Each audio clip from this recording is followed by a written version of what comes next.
3, um Estado que realizasse uma reforma fiscal para incentivar os investimentos privados e, portanto, que reduzisse os impostos sobre o capital e as fortunas, aumentando os impostos sobre a renda individual, portanto, sobre o trabalho, o consumo e o comércio.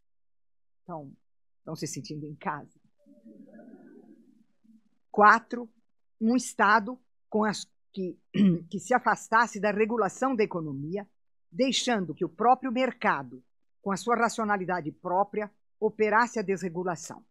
Em outras palavras, abolição dos investimentos estatais na produção, abolição do controle estatal sobre o fluxo financeiro, drástica legislação antigreve e vasto programa de privatização.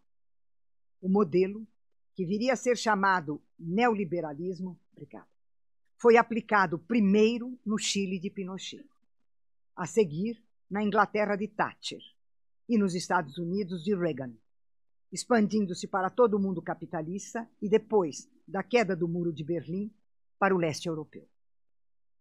Para compreendermos essa política, nós precisamos compreender o nexo necessário entre a economia e a forma anterior do Estado e a nova forma da economia e do Estado que o neoliberalismo implantou. Como era o estado do bem-estar? A economia política que sustentava o estado do bem-estar social possuía, grosso modo, 3 características principais. Primeiro, o Fordismo na produção, isto é, as grandes plantas industriais que realizavam a atividade econômica desde a coleta e produção da matéria-prima até a sua distribuição no mercado de bens e de consumo, controlando, por meio do planejamento, a organização do trabalho, a produção de grandes estoques com produtos de qualidade e longa durabilidade e o controle dos preços. 2, a inclusão crescente dos indivíduos no mercado de trabalho, orientando-se pela ideia de pleno emprego. 3, monopólios e oligopólios, que, embora transnacionais ou multinacionais, tinham como referência reguladora o Estado Nacional. Para que essa economia realizasse o bem-estar, foi preciso que o Estado nela interviesse como regulador e como parceiro, o que foi feito pela criação do Fundo Público. Foram as contradições geradas pelo Fundo Público que levaram ao que veio a se chamar a crise fiscal do Estado, ou que alguns chamaram de o colapso da modernização. O que é o Fundo Público? O Fundo Público opera de 2 maneiras principais. Primeiro, pelo financiamento simultâneo da acumulação do capital, os gastos públicos com a produção, desde subsídios para agricultura, indústria, comércio, até subsídios para a ciência e a tecnologia, formando amplos setores produtivos estatais. E 2, pelo financiamento simultâneo da reprodução da força de trabalho, alcançando toda a população por meio dos gastos sociais.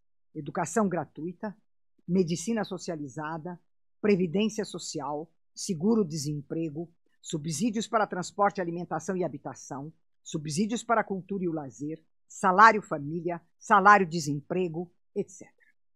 Em suma, o estado do bem-estar introduziu a ideia da república, entendida como gestão dos fundos públicos, os quais se tornam a pré-condição tanto da acumulação e reprodução do capital, quanto da reprodução da força de trabalho por meio das despesas sociais. A ação desse duplo financiamento gerou um segundo salário, conhecido como o salário indireto, ao lado do salário direto.